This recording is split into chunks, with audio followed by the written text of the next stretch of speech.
오늘 제목은 우리의 목자이신 예수님이란 제목입니다. 그 찬미를 선택한 이유가 다 있는 것입니다. 그리고 이 내용을 어떻게 같이 찬미의 내용과 함께 어우러질 수 있을까 매번 고민하면서 찬미도 고르기도 합니다.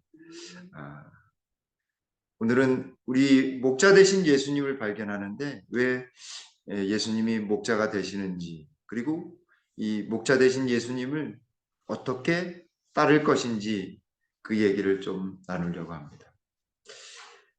애매히 오해받은 적이 있으신가요? 집사님들. 애매히 고난당하신 경우가 분명히 있으실 것입니다. 오늘 그 이야기를 말씀을 통해서 살펴보려고 합니다. 먼저 하나님의 말씀 베드로 전서 2장 19절로 21절에 있는 말씀입니다. 부당하게 고난을 받아도 하나님을 생각함으로 슬픔을 참으면 이는 아름다우나 죄가 있어 매를 맞고 참으면 무슨 칭찬이 있으리요. 그러나 선을 행함으로 고난을 받고 참으면 이는 하나님 앞에 아름다우니라.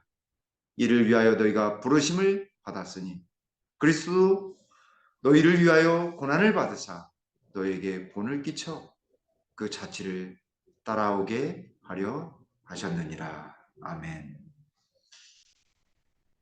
베드로전서 2장 19절에 있는 말씀에 이 부당하게 고난을 받아도라고 하는 말씀을 이 개역 성경에는 애매하게 고난을 받아도라고 되어 있습니다. 고난을 받는데 우리가 아무런 죄가 없이 이유도 모르고 부당하게, 여기 있는 표현대로 부당하게, 그리고 애매하게 시련과 고난을 당한 적이 우리는 종종 있습니다. 많은 생각들 중에 그 당시에는 고난을 당하거나 아니면 특별히 어디가 아프거나 하면 예수님 당시에나 이 초기 교회 당시에는 뭔가 꺼림직한 것이 있어서 근거가 있기 때문에 그런 고난을 당하고 아픈 것이다 이렇게 생각했습니다. 그러나 베드로 사도는 그런 것 없어도 애매하게 부당하게 고난을 받는다라고 하는 것입니다. 이상하다. 왜 그럴까? 목사도 오해를 받는 적이 있을까요? 없을까요? 있습니다. 살아가면서 오해받지 않은 적이 없다라고 하는 거짓말일 것입니다. 오늘 베드로는 우리에게 고난 중에 어떻게 하면 그 고난을 아름답게 다시 승화시킬 수 있는, 승리할 수 있는 비결을 우리에게 알려주고 있습니다. 여기 이 A 사바티에라고 하는 프랑스의 이 신학자는 하나님의 사랑은 우리들을 시련으로부터 보호하는 사랑이 아니라 시련 가운데에서 우리를 항상 지켜주는 사랑이다. 이게 무슨 말인가? 하나님도 우리와 같이 시련 가운데 계셔서 우리를 이렇게 지켜주신다 이 말입니다. 저기 멀리서 계셔서 우리를 보호하시는 것이 아니라 우리의 삶에 오셔서 우리의 고난 속에 임재하셔서 우리를 사랑으로 인도해 주신다라고 하는 말입니다. 그것도 항상 지켜주신다라고 하는 것입니다. 그러니까 자기의 경험이 녹아있는 것입니다. 하나님의 사랑은 저기 멀리서 지켜보는 그런 사랑이 아니라 시련 가운데 고난 가운데 딱 들어오셔서 우리를 항상 지켜주는 그런 사랑입니다. 누구의 사랑입니까? 네, 하나님의 사랑인데 부모님의 사랑입니다. 생명을 주고받는 사람에게 있어서는 조건이나 상황을 따질 필요가 없는 것입니다.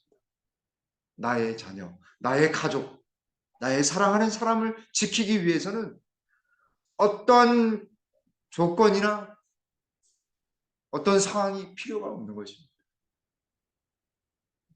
그래서 이 매를 맞아도 부모님이 때릴 때는 그래도 좀 이렇게 가슴은 아프지만 그래도 괜찮은데 맞고 오면 어때요? 더 속상하죠. 그죠? 더 속상합니다. 그 왜 그러냐면 사랑 때문에 그런 것입니다. 하나님의 사랑은 그것보다 더 높은 차원에서 우리와 늘 함께 하시고 지키시고 시련 가운데 인도해 주신다라고 하는 것입니다. 또한 우리가 시련 가운데서 공정하지 못한 그런 판단이 있을 때 하나님 그거 보시고 하나님께서 선한 길로 인도해 주신다라고 하는 것입니다. 여기 하나님은 모든 것을 보시며 공정하게 판단하신다는 사실을 알기 때문에 그 고난받는 그리스도인도, 이 종인 그리스도인도, 이 주인인 그리스도처럼 당당하게 부당한 대우를 참을 수 있다라고 하는 것을 베드로 사도는 이야기하고 있습니다. 이게 무슨 말이냐면 그때 당시에 대부분 60% 이상이 노예였습니다. 그러니까 노예 신분을 가지고 있던 사람들 중에 예수님 믿는 사람들이 있었을까요? 없었을까요? 훨씬 더 많았을 것입니다. 그럴 때 그 주인이 부당하게 시련과 고난 아니면 어떤 판결을 할 때 부당하게 판결을 해도 그것을 그리스도처럼 참아내는 것입니다. 여기에 하나님의 은혜가 담겨져 있는 것입니다. 앞부분으로 좀 돌아가서 다시 한번 살펴볼까요? 여기에 베드로전서 2장 9절에 애매하게 부당하게 고난을 받아도 누구를 생각함으로요? 내 하나님을 생각함으로 슬픔을 참으면 이는 아름다우나 라고 했습니다. 그러므로 고난 당했을 때 누구를 생각해야 할까요? 바로 하나님을 생각해야 하는 것입니다. 하나님을 생각할 때 하나님의 섭리를 생각하게 되고 하나님의 은혜를 생각하게 되고 하나님의 도우심을 생각나게 하는 것입니다. 그때 나를 그렇게 도와주셨지. 지금 상황도 하나님께서 도와주실 거예요. 하나님을 생각할 때 하나님의 능력을 생각하게 되고 하나님을 생각할 때 하나님의 사랑을 생각하게 되는 것입니다. 그때 하나님을 생각하게 되면 그 슬픔과 고난도 참고 이겨낼 수 있는 것입니다. 하나님이 아니고서는 이겨낼 수 없는 것입니다. 승리의 비결이 없는 거예요. 하나님을 생각해야 합니다. 그래서 어떤 상황이 벌어졌을 때 이럴 때 하나님은 어떻게 생각하실까? 예수님은 어떻게 생각하실까가 우리의 물음표가 되어야 되는 것입니다. 어떤 문제에 앞서서 하나님은 어떻게 이 문제를 해결해 주실까? 예수님이시라면 어떤 마음으로 어떤 생각으로 하실까가 우리가 제일 먼저 취해야 될 행동인 것입니다. 하나님을 생각하게 되면 하나님의 임재가 우리에게 경험되는 것입니다. 하나님이 오시는 것입니다. 임재로서의 경험을 하게 되는 것입니다. 다시 넘어갑니다. 그리스도의 임재하심이 바로 능력의 요인이다. 만일 하나님의 백성들이 전적으로 저들 자신을 하나님께 바친다면 하나님께서는 분열로 말미암아 상실되었던 능력을 저들에게 회복시켜 주실 것이다. 하나님께서 우리를 도우심으로 분열은 무력하게 하고 연합은 힘을 낳게 한다는 것을 깨닫도록 하시기를 바라는 바이다. 하나님이 임재하시면 그 임재하심이 능력으로 우리에게 함께 하시는 것입니다. 그러므로 우리가 하나님을 생각한다라고 하는 것은 그분의 능력을 우리가 체험하는 것입니다. 하나님이 분명히 도와주실 것이라고 하는. 그래서 분열된 모든 것들이 다시 회복되는 연합하는 경험을 하게 되는 것입니다. 그래서 우리 김포교회는 하나님을 생각함으로 하나님의 임재의 능력이 임하셔서 온전히 하나가 되는 우리 김포교회 모든 성도님들 되시길 간절히 바랍니다. 여기 특별히 아름다우나라고 했습니다. 아름다우나. 그렇게 하면 아름답다라고 했는데 그 아름다우나가 본래 무슨 뜻이냐면 은혜입니다. 은혜. 카리스라고 하는 은혜. 하나님의 은혜를 경험하는 것입니다. 다시 말하면 부당하게 고난을 받아도 하나님을 생각하면 슬픔을 참고 승리할 수 있어서 그 모든 것이 은혜가 된다, 이 말입니다. 시편 기자는 여기 시편 116편 12절에 내게 주신 모든 은혜를 내가 여호와께 무엇으로 보답할까? 자기가 누리고 있는 것, 자기가 경험한 것, 자기의 현 위치에서 내가 가진 모든 것이 누가 주신 거예요? 네, 하나님이 주신 것이기에 하나님의 은혜가 아닐 수 없는 것입니다. 사도 바울도 고린도전서 16장 23절에 주 예수 그리스도의 은혜가 너희와 함께 하고 라고 했습니다. 예수님의 은혜가 우리와 함께 하시는 것입니다. 근데 그 은혜가 우리를 아름답게 만들어줍니다. 고난 속에서도 하나님을 향하고 하나님의 생각을 통해서 우리가 하나님의 은혜를 경험하게 되는 것입니다. 우리가 그 은혜를 통해서 무엇을 더 확고하게 할 수 있냐면 믿음을 더 확고하게 하는데 그 믿음은 여기 보십시오. 두 가지 측면에서 매우 중요한 경우입니다. 믿음은 하나님의 존재하심과 임재하심에 관하여라고 했습니다. 우리의 믿음은 하나님이 지금도 살아계시고 계시다라고 하는 사실, 그리고 지금 우리와 함께 하신다는 사실을 믿는 것이 진정한 믿음입니다. 그래서 살아있는 믿음을 소유한 사람들은 하나님의 존재와 임재하심을 나타내게 되어 있습니다. 경험하게 되어 있는 것입니다. 믿음은 하나님의 존재하심과 임재하심에 관하여 영혼을 쉽게 깨닫게 하며 오직 하나님께 영광 돌리는 것을 유일한 목적으로 하여 그의 생애를 유지하게 한다. 따라서 믿음이 깊으면 깊을수록 하나님의 품성의 아름다움과 은혜의 탁월성을 밝히 식별하게 한다.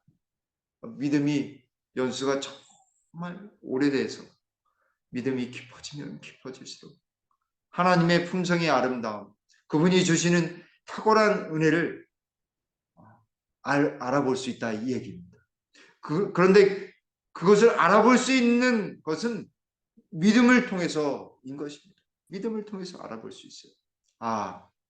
그분이 정말 하나님 품성을 닮았고 하나님의 은혜를 나눠주실 수 있는 그런 분이야. 그걸 어떻게 알 수 있는가? 믿음을 통해서 알 수 있는 것입니다.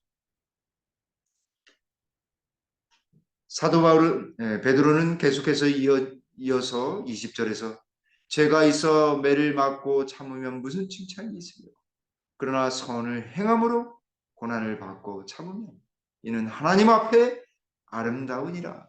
아름다우니라가 뭘로 되어 있다고요? 네, 은혜. 하나님 앞에서 은혜가 되느니라라고 하는 거죠. 하나님의 선하심으로 행동할 때 우리가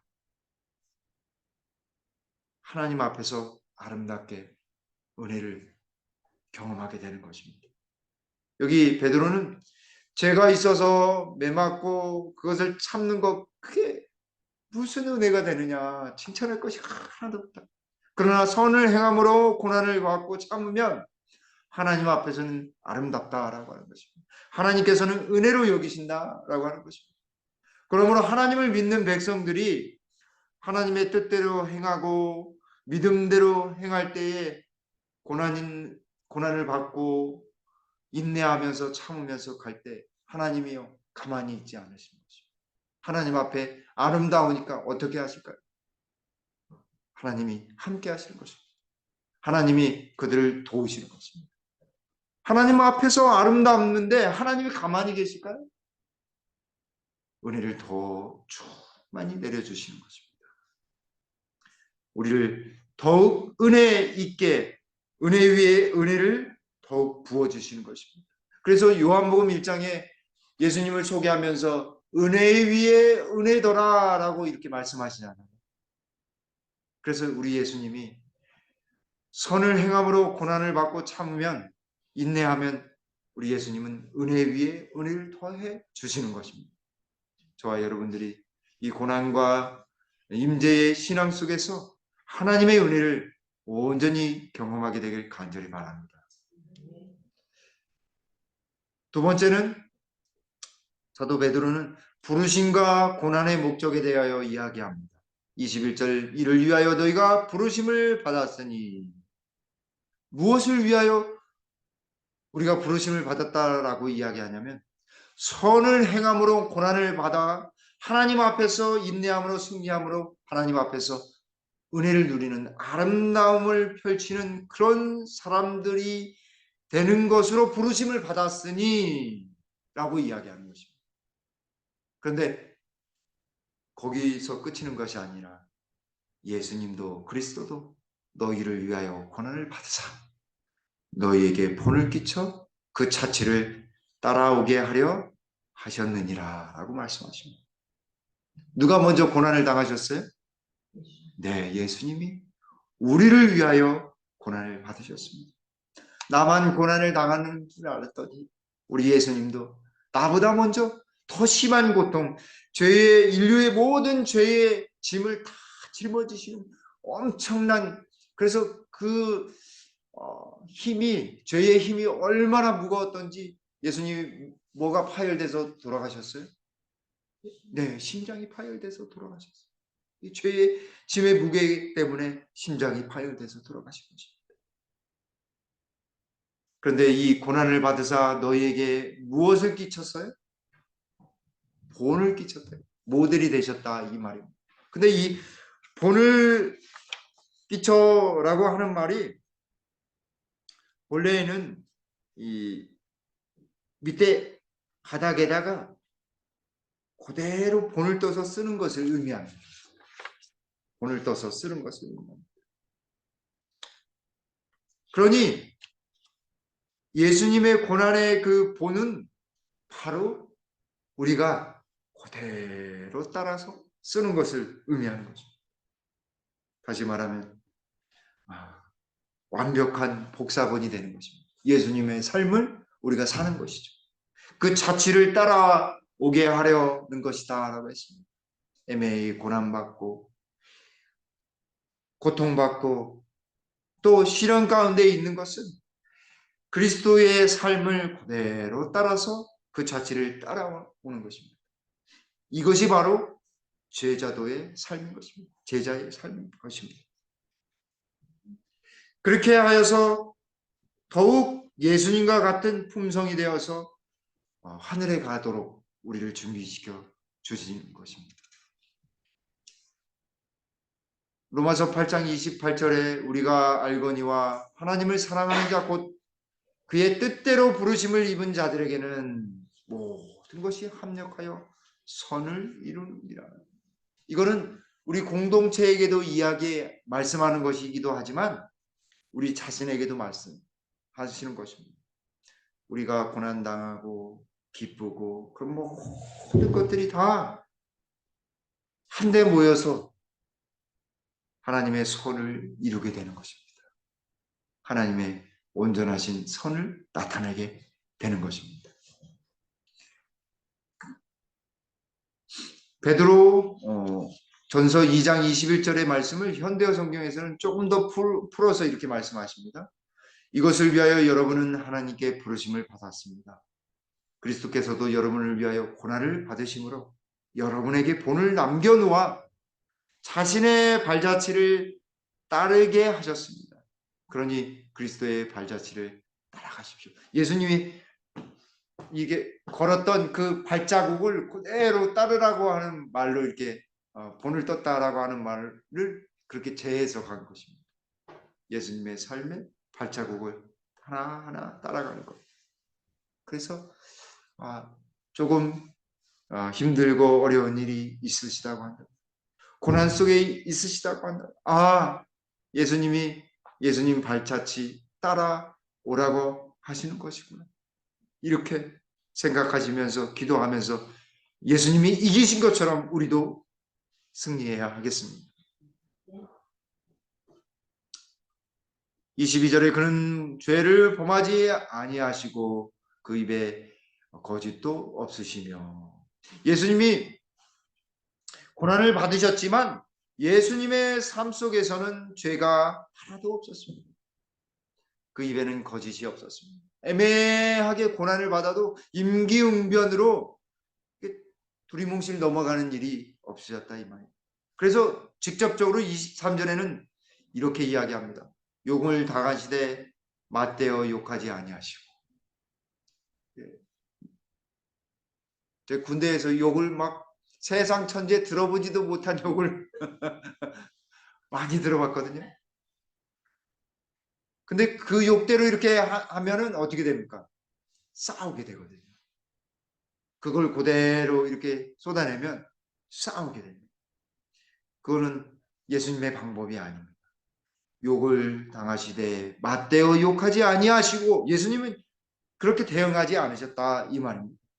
고난을 당하시되 위협하지 아니하시고, 예수님이요 한번 그분의 신성으로 한번 부르셨으면 그냥 손가락 한 번으로 싹 이렇게 하면은 그 사람들을 한 번에 다 쓰러뜨릴 수 있었습니다. 근데 예수님 그렇게 하지 않았습니다.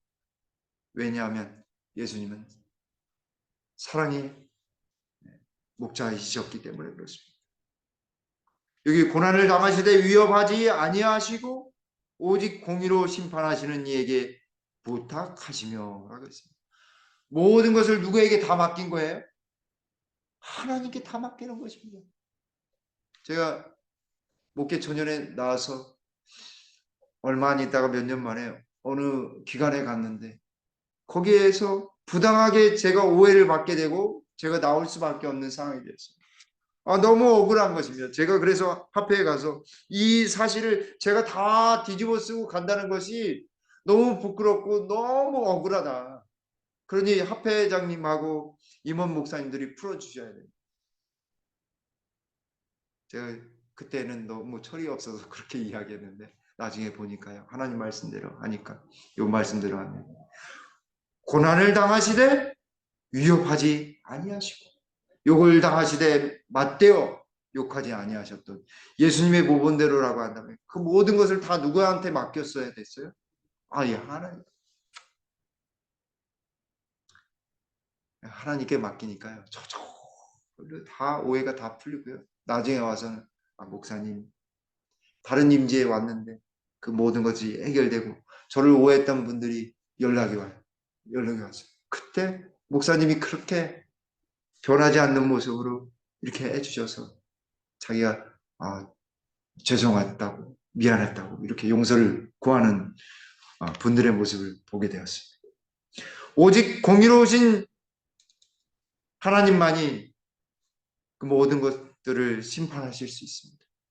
이 예수님마저도 오직 하나님께 다 부탁하셨습니다.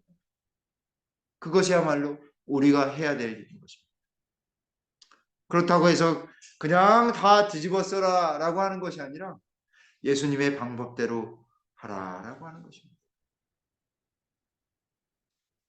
더 나아가서 24절에는 친히 나무에 달려 그 몸으로 우리 죄를 담당하셨으니 이는 우리로 죄에 대하여 죽고 의에 대하여 살게 하려 하심이라. 그가 채찍에 맞음으로 너희는 나음을 얻었나니. 여기 담당하셨다라고 하는 표현이 나옵니다. 담당하셨다.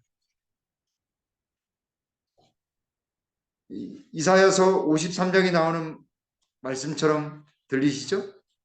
담당하셨다. 그 모든 것들을 담당하셨다. 예수님은 그것을 다 짊어지신 것입니다. 우리의 모든 죄, 과거서부터 현재 그리고 미래에 지을 모든 죄를 다 나무에 달리시면서 담당하셨습니다. 그래서 그 고난과 시련 속에서 누구를 바라보게 하는 것이냐면 예수님을 믿는 사람들은 예수님의 십자가에 달리신 그분을 바라보아야 하는 것입니다. 그때 비로소 내가 처한 환경보다 내가 치러야 될 모든 것들을 친히 예수님께서 담당하시고 우리로 죄에 대하여 죽고 의에 대하여 살게 하신 그 은혜를 경험하도록 만들어 주신 것입니다. 그래서 여기 침례 요한은 예수님이 침례 받으러 나올 때 예수님을 향하여 이렇게 이야기합니다. 보라, 세상 죄를 지고 가는 하나님의 어린 양. 세상 죄를 지고 가는 하나님의 어린 양. 유대인들 어린 양 하면은 뭐가 생각났을까요? 네, 성소에서 가서 어린 양 잡아서 제사장 자기가 손으로 죽여서 그 죽인 제물을 제사장에게 넘기고 그 피를 받아서 제사장에게 주는 것입니다.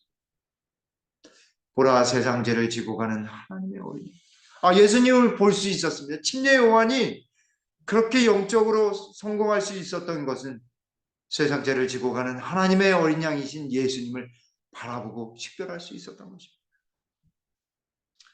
고린도후서 5장 21절에는 하나님이 죄를 알지도 못하신 이를 우리를 대신하여 죄인으로 삼으신 것인 이렇게 이야기하지 않고 죄로 삼으셨다고 했습니다. 죄 그 자체로 죄를 지은 죄인이 아니라 죄 그 자체가 되신 것입니다.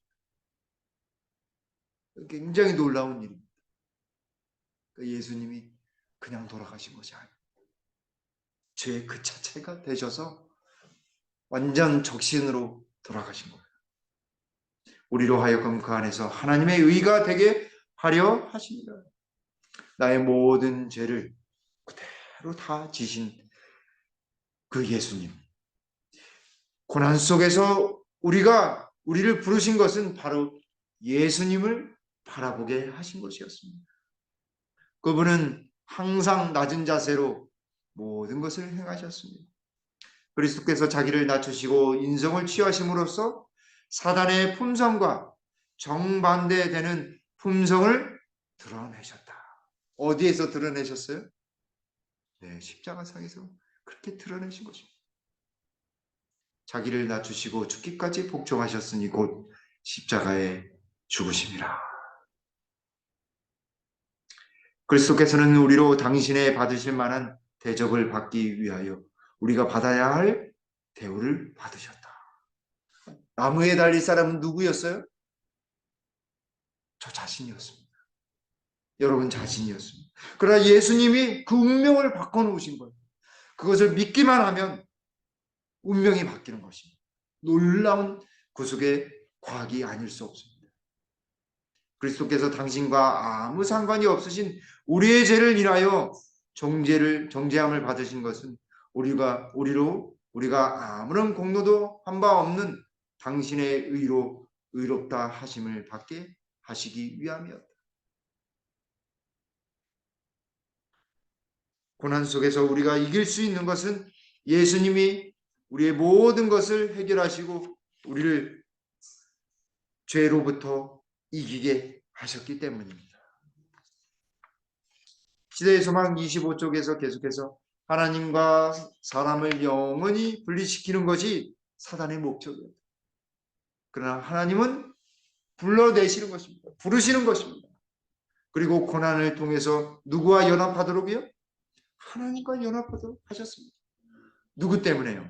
예수님 때문에 연합하도록 하게 하신 것입니다.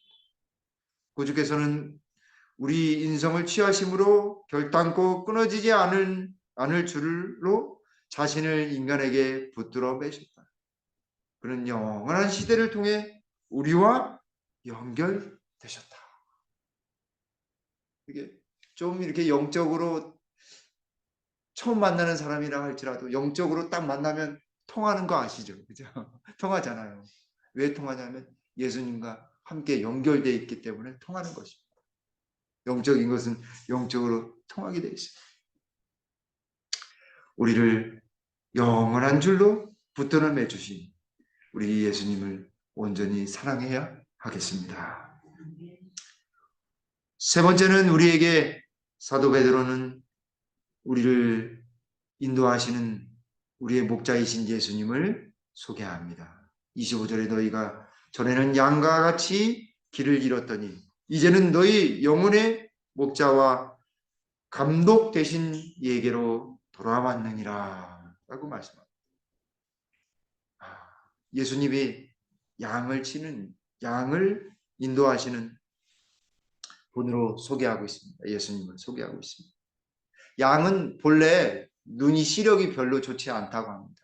눈도 작을 뿐더러 작다고 하니까 좀 제가 찔리긴 하는데 눈도 작을 뿐더러 시력이 안 좋아가지고 무엇만 보냐면 앞에 있는 양만 보고 이렇게 따라간다고 합니다. 그래서 이 인도하는 우두머리 양이 따라가는 대로 쭉 따라가다가 위협하는 이 일이나 공격하는 짐승이 탁 막 달려들면 이 대장이 머리로 이렇게 공격을 막는다라고 해요. 그러다가 대장도 막 쭈르륵 도망가게 되면 4분 5일 돼서 처진 양을 잡아먹게 되는 것이죠. 그래서 양이 가는 대로 앞길을 따라가는데 그 우두머리 양도 누구를 따라가는 거예요? 목자를 따라갑니다. 우두머리 양이 목처지를 잘 알거든요. 그런데 오늘따라 잘 못 갈 때는 이 목자의 막대기로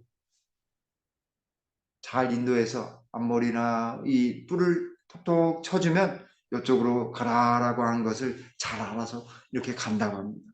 근데 잘못 인도해서 잘못 길을 들어가지고 그 우두머리 양이 절벽으로 가게 되면 많은 양들이 목자가 맞기 전까지 그대로 절벽으로 따라간다.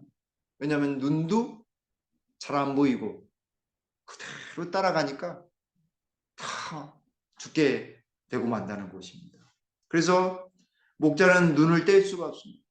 절벽으로 가는지 아니면 덩굴이 있는 위험한 곳으로 가는지. 그래서 혹여 아기 양들이 다른 곳으로 가는지 잘 돌보고 길을 잃지 않도록 돌보는 것이 목자의 역할인 것입니다. 그래서 목회자도 목사이기에 이기 전에 목자가 되어야 된다라고 하는 말이 있습니다.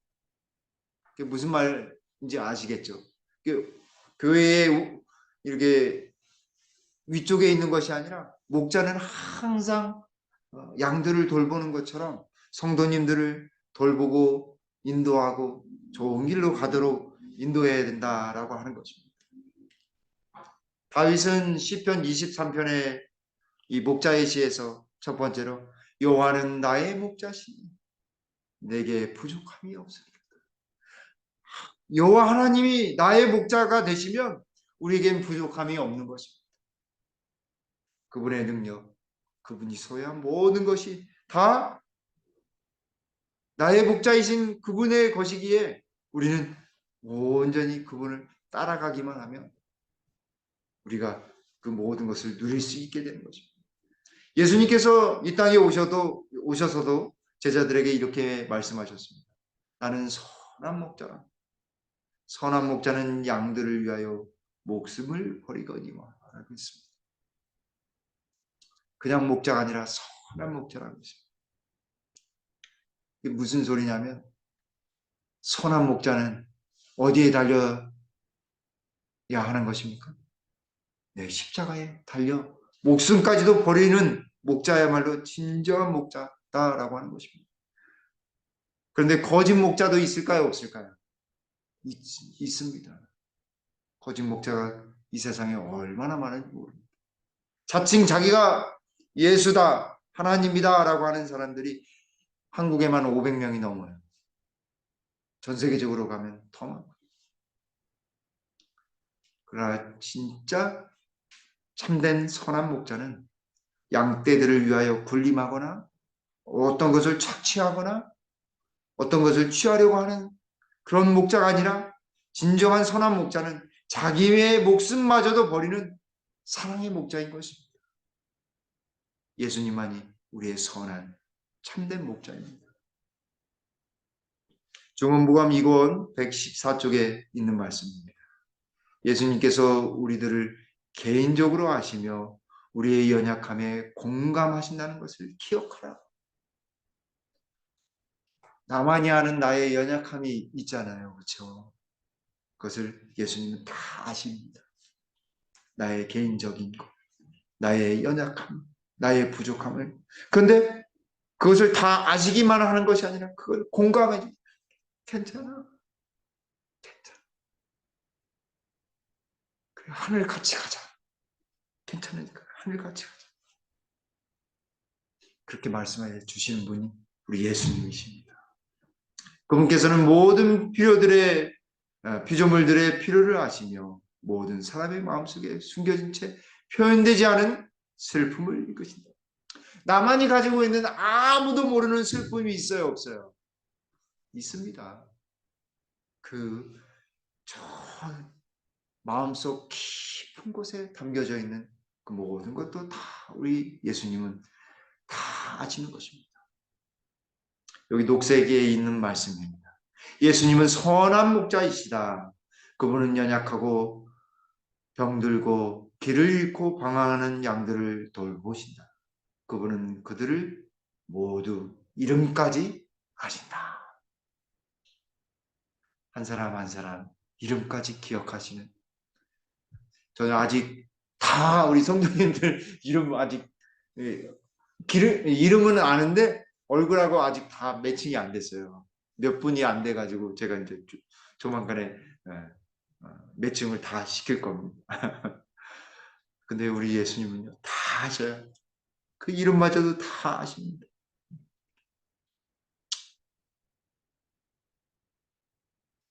그분의 양무리 속에 속한 모든 양들과 어린 양들의 고통은 그분의 자비로운 사랑의 마음에 전달되며 도움을 요청하는 부르짖음은 그분의 귀에 들려진다.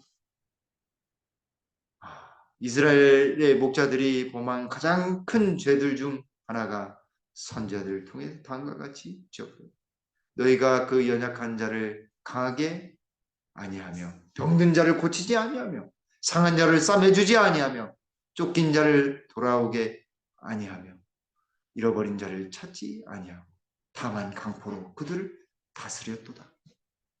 이스라엘의 모습이었지만 오늘 우리의 모습이 아닌지도 살펴봐야 하겠습니다. 예수님은 선한 목자이십니다. 우리를 생명강으로 푸른 초장으로 우리를 인도하시는 분이십니다. 우리가 목마를 때에 생수도 주시고 푸른 초장으로 우리가 먹을 그 양식을 인도해 주시고 이리로부터 지켜주시고 잃은 길을 잃을까봐 우리를 선하게 인도하시는 참 목자이십니다. 요한복음 10장 11절에 다시 나는 선한 목자라 선한 목자는 양들을 위하여 목숨을 버리거니와. 오늘 저에게 하시는 말씀이 아닌가 싶습니다. 우리 모두가 선한 목자 되신 우리 주님을 온전히 따라가는 저희 모두가 되길 간절히 바라겠습니다. 전에 했던 예화인데 진주가 되기 위해서는 이물질을 꼭 진주 조개에다가 꼭 넣어줘야 된다고 합니다. 둘 중에 하나라고 합니다. 그 깊숙하게 넣어진 것을 감싸서 이 진주가 되게 하든지 아니면 그것이 살을 파고 들어가게 그냥 내비둬서 썩어서 자기도 목숨을 잃는 그 두 가지 중에 하나라고 합니다. 근데 살려면 그 이물질에 이런 계속해서 이물질을 이렇게 막을 씌워서 이렇게 해야 되는데 그 막을 씌우는 물질을 발생하게 하기 위해서는 굉장한 노력과 아픔이 따른다고 합니다. 진주가 태어나기 위해서 시련과 고통이 있어야 한다는 것입니다.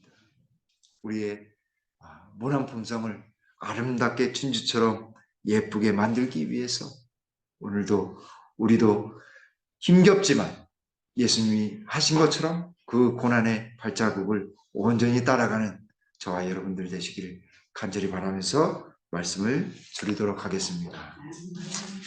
아버지 하나님, 우리를 주님의 발걸음 따라가도록 인도해 주시오니 주님 감사합니다. 애매히 고난받고 부당하게 고난받는 이 세상 속에서 그 고난을 이길 수 있는 방법은 하나님을 생각한 것이라 말씀해 주셨사오니 우리가 고난당하고 힘들 때 우리 하나님만을 생각하는 우리 모든 성도님들 다들 되도록 주님 인도해 주시옵소서. 그리고 언제나 우리를 사랑하시어 우리를 늘 함께 하시는 그 예수님이 계시다는 사실을 꼭 기억하면서 살아가도록 힘을 더해 주시옵소서. 그리고 예수님 발자취를 온전히 따라가는 그분의 참된 양들이 다들 되도록 주님 선하게 인도해 주시옵기를 예수님의 이름으로 간절히 기도 올리옵나이다. 아멘.